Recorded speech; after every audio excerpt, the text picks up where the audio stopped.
We're in today with the GT440. This is a 2011 video card with 96 shaders. It's got 1 GB of VRAM DDR3 Samsung running at 810 MHz on the core clock, 800 MHz on the memory clock, 128 bits bus width, DirectX 11, and today we're gonna pair it up with this i7-6950X with 10 cores and 20 threads. This is a video card that we need to test today, and the best thing we can do for it is just jump in a couple of games and see how it holds. Let's go. Let's start with Fortnite and see how it's holding here with 720p on 100% render scale. You can actually see the video card is struggling to get 60 FPS, but in this situation can say nothing bad about it because it's struggling, you know, to actually deliver some nice FPS. I mean, if it's 40-50 FPS, it's not that bad because most of the time I can adjust the render scale in this case. I wanted to show you that in this situation it's utilizing nearly 900 megabytes of VRAM. It's holding okay, you know, in this situation, but it's not very advisable with this, you know, so I will call this you know, almost playable. I want to see if I can put this to 74% render scale. Let's try with 74% render scale and see. I guess 60 FPS. 60 FPS is very hard, you know, to achieve with a video card like this, you know. But at the same time, I don't want to butcher the quality gain, you know, in order to get that FPS. Sometimes it's not worth it. With this amount of render scale, you can actually see the video card is holding pretty well. Not a lot of VRAM utilized here, only 850 megabytes of VRAM, or 870, depending on if you're moving and doing stuff around the map. But in this case, you can see the video card is actually holding pretty well. So there is no chance on, how shall I say, going 1080p with a video card like this. Temperature wise is good. Everything it's actually possible to be utilized here. The only thing you have to do is put the right settings and you're good to go. I'm trying my best with this video card. Seriously, I'm trying my best because you can see on 720p with 100% render scale with normal details.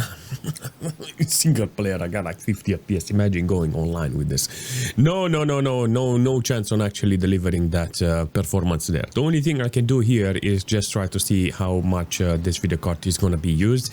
I mean, I got maximum core load 51 degrees. That temperature is good. On the wattage size, I got like 180 minus 20 because I got an UPS now put on there in order to keep this computer not crashing on the power when it comes to delivering the amps. I think running with a video card like this, it wouldn't have any problems, but all of a sudden it's working really nice. No more problems, no more hiccups. So stabilizing the power in the computer, apparently it was a very good idea for the cost of 20 watts here.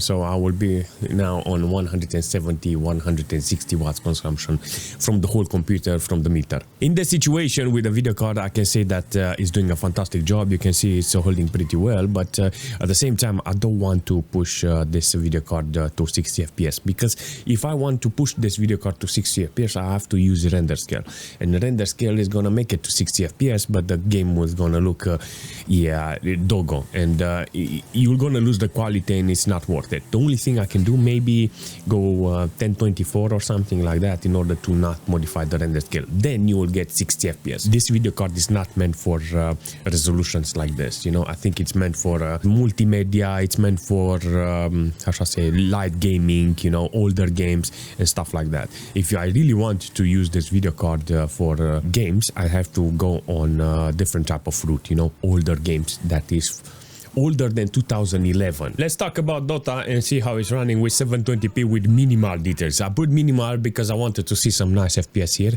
I know the video card is gonna lag, I know it's gonna have problems, but in this situation you can actually see that the video card, it's almost capable of delivering some FPS.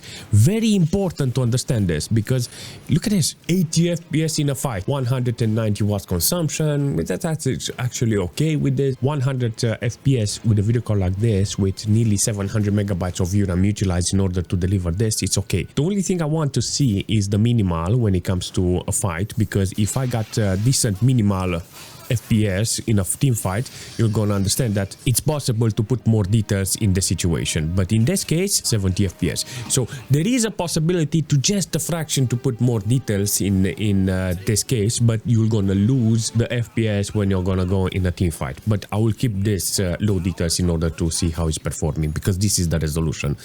Less than 60 FPS is not ideal for a game like this because you're not gonna rage on this, you know.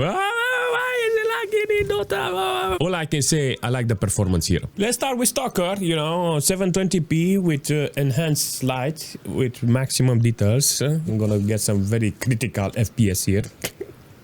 19 FPS.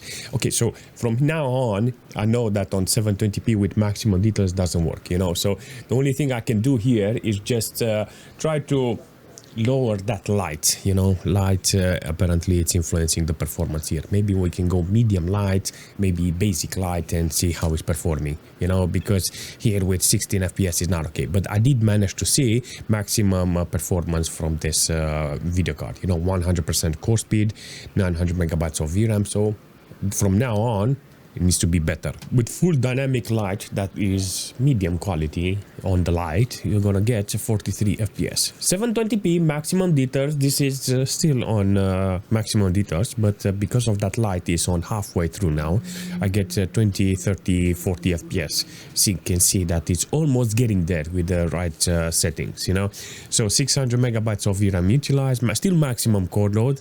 In this case, the water doesn't look that great now. It's very linear. You can see a line on the water. I like it on enhanced light. You can see that it's faded and it looks fantastic, you know. Either way, it's almost there with the right FPS.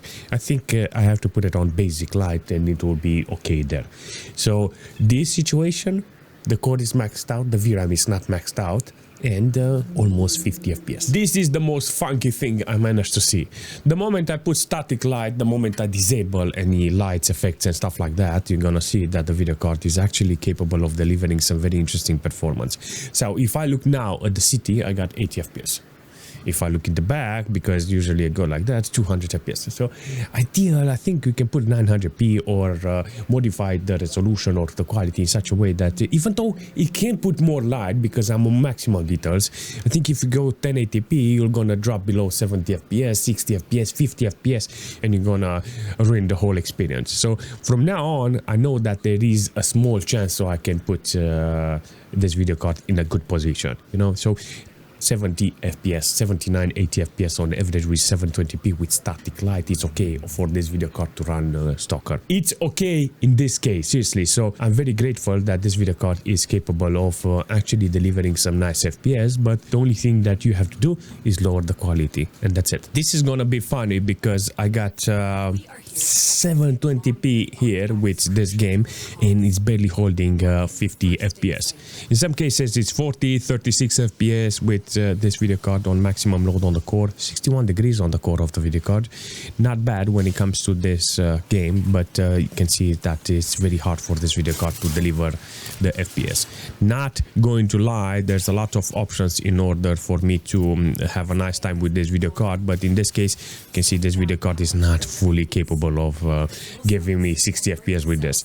I think the only way I can do it is by lowering the resolution, desktop resolution in this case, and if I do that, then I will get very, how should I say, good FPS if I put like 1024 or something like that. 900 megabytes of VRAM utilized here. The temperature is good on the video card, it's still holding pretty well.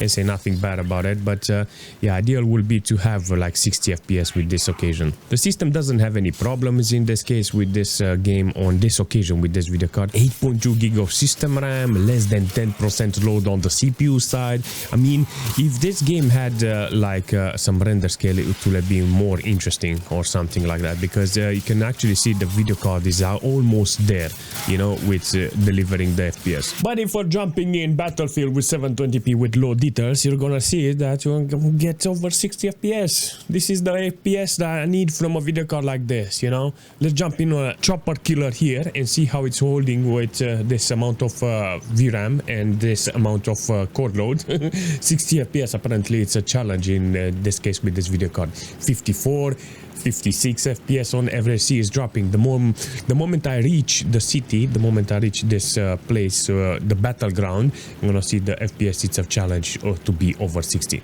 All in all, I can say this is almost achievable. So 50 FPS on average. I think in order to get better FPS, I have to lower the resolution in this case. not the best resolution here, 43 FPS on average, 850 megabytes of VRAM utilized. What the this is gonna be very interesting because I'm on 1080p with this video card on this occasion with minimal quality on 1080p. You can see that I'm getting decent FPS, you know. The only thing I have to do is test the sniping mode. Usually there is lagging, 60 FPS is dropping from 130, you know. If I want to make this efficient, what I can do is put VSync on, and the moment I don't need that load on the video card, is gonna be more efficient, you know, less wattage consumption. Not a lot because this video card is only 75 watts consumption. It doesn't use any external power supply. It's one slim unit video card. All in all, what I want to say is that you can make it just a little more efficient, you know. So in this case, with this video card, I can play World of Tanks on minimal. This is the game that needs to be put on a video card like this. Still holding pretty well, even on sniping mode. 59 degrees on this occasion with this video card, 60 in some cases. How the explain to me, where did you hit me? Look at that. I'm doing well with this video card. I'm actually surprised. On the system side, I have no problem, like 8.7 gig of system RAM use. Oh, no, no! There are three types of video cards when it comes to value. Good enough, better, and the best. When I look at this GT 440, I think about good enough. The only time you can put this video card in a second category, like better than, is when you change the gaming playlist. That's it. If you go for older games, where majority of the time we had AGP video cards with high-end core speed, high amount of VRAM, back in the days, they were expensive, you know. Even today, it takes a lot of money to buy those high-end AGP video cards. If you don't want to get that AGP video cards, but you still want to play the games, I think a video card like this will be better than the high-end retro video cards. You can achieve even the third category, but the best video card is always for free, you know. That's the only time this video card can be the best. All jokes aside, if you have any suggestion for this video card or for the system, leave a comment and I will see you very soon.